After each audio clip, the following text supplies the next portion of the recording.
সিনেমার জগতে প্রেম আর প্রেমিকার তালিকায় যে কোনো দিন কোনো নাটকীয়তা কম হয় না। সেটা নতুন কিছু নয়, কিন্তু মিথিল আর সৃজিতের এই রোমান্স রেলওয়ে যেন একেবারেই অন্যরকম। মিথিলার বহু প্রেম আর সৃজিতের বহুগামিতার গল্পটা যেন কোনো নাটকের সংলাপ থেকে উঠে এসে রিয়েল লাইফের মঞ্চে আবির্ভূত হয়েছে।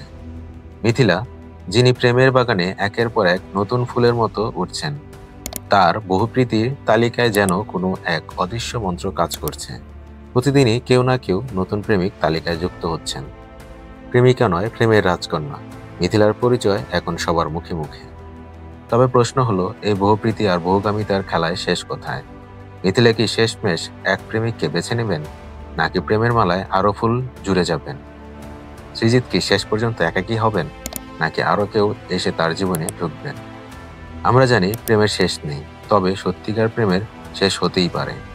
হয়তো মিথিলা একদিন বুঝবেন বহুপ্রীতির মাঝে একটি সত্যি প্রেম, যার জন্য সময় আর হৃদয় দিতে হবে। আর সৃজিত হয়তো বুঝবেন বহুগামিতার গেম শেষ, যখন একতরফা ভালোবাসা পাবেন। তাই এখন সময় এসেছে মিথিল আর সৃজিত দুজনেই বুঝতে পারবেন জীবনের রোমান্সের আসল পরাজয় নয়, সত্যিকারের ভালোবাসায় বিশ্বাস রাখা। আর এই বুঝতে পেরে হয়তো তারা দৌড়ে আসবেন সেই প্রেমের কাছে, যেটা সবসময় অপেক্ষা করে।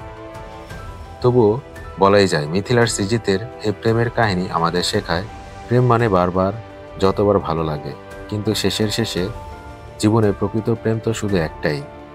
এখন দেখার বিষয়, মিথিল আর সৃজিত কি সেই এক প্রেমের সন্ধান পাবেন, নাকি বহুপ্রীতি আর বহুগামিতার এই গেম চিরকাল চলবে?